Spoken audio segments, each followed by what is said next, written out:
Next up, and to wrap up Chapter 10 of Mastery Meditation, we'll be moving on to a part of the chapter that isn't so much about the traditional Hawaiian perspectives towards meditation. This gets more towards the Buddhist point of view towards things. But I did find it pretty interesting, so I wanted to cover it. However, it's pretty well outside of my understanding of the practice. So I'm basically just going to have to read it to you straight up. And it's a pretty big part of it, so we'll see how my dyslexic brain can handle this much reading. But we'll be talking about the 8 jhanas, which are essentially meditation levels, and it's broken up into the material and the immaterial side of things. So I won't even try to read these Buddhist terms here, but the first jhana, or the first level, is the rapture born of seclusion. The second level is the comfort born of seclusion. Third is tranquility of mind. Fourth is equanimity. And then fifth, and this starts getting into the immaterial side of things, we have infinite spaciousness. Sixth is infinite intelligence. Seventh is infinite nothingness. And then eighth is neither perception nor non-perception. So story time. Let's see how this goes.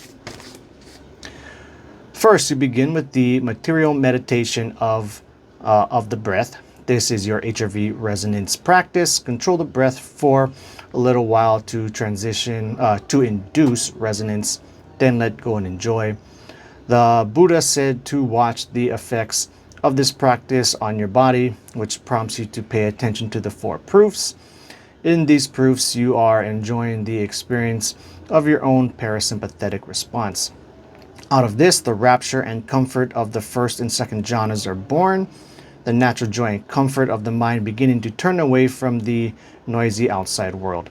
In the third jhana, the initial active joy subsides and only the comfort and clarity of the mind remains.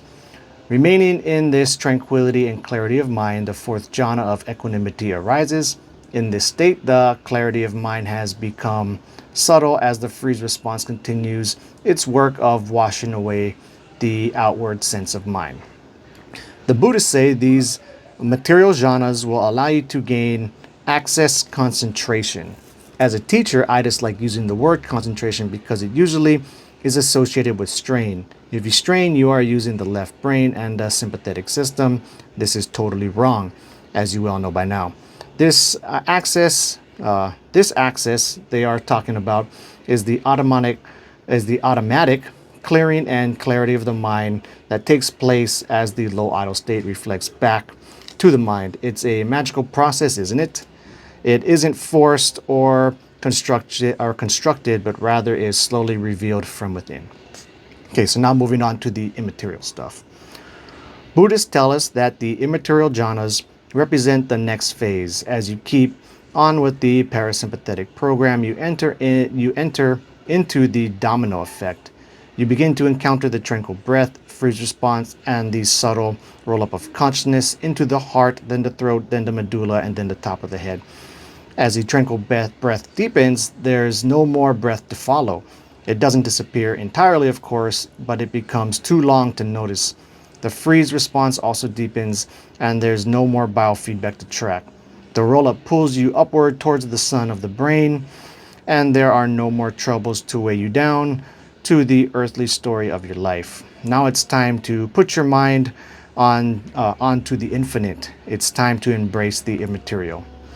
Buddhists list 4 levels of immaterial, which mirror the yogi's progress as he dives deeper into the pure contemplation state of meditation. That is, he descends more and more into the right brain and steps away from the left brain processes. As the left brain retreats and the right brain processes are perceived, and automatic spaciousness may be touched by the mind. This may prompt the Buddhist meditator to practice loving kindness within the 6 directions of spaciousness he senses. By focusing on spreading loving kindness from the center to the left, right, front, back, up, and down, he magnifies this expansive feeling and further induces spaciousness. This spaciousness will increase his contact with the right brain, which may begin to dissolve at the edges as if it is a layer of an onion. Behind the spaciousness and infinite intelligence may be perceived. Levels of angel-like intelligence may arise and fall away within the intuitive perception of the meditator. All of these are the beginnings of the one cosmic intelligence that the yogi begins to touch as he passes deeper and deeper into the perception of the right brain. This perception of intelligence everywhere awakens more and more of the right brain, and gaps of nothingness will begin to appear. He may encounter a gap of darkness or a gap of light.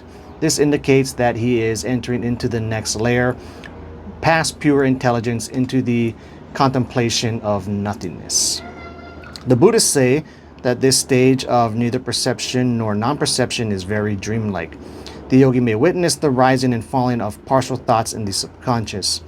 Since they are not fully formed, they are dreamlike and misty as clouds rising and falling. If the yogi can stay in the center, neither grasping nor averting from these subconscious formations, nor becoming too interested or too dull, then he will pass through the subconscious gauntlet and into the heightened realm of the superconscious mind, and essentially enter into samadhi union. So it goes on for a bit more, but I think we'll wrap it up with that. Like I said, I can't even totally understand it, but I did think that was pretty cool and wanted to share it. So with that said, we'll wrap up chapter 10 and be moving on to chapter 11 next.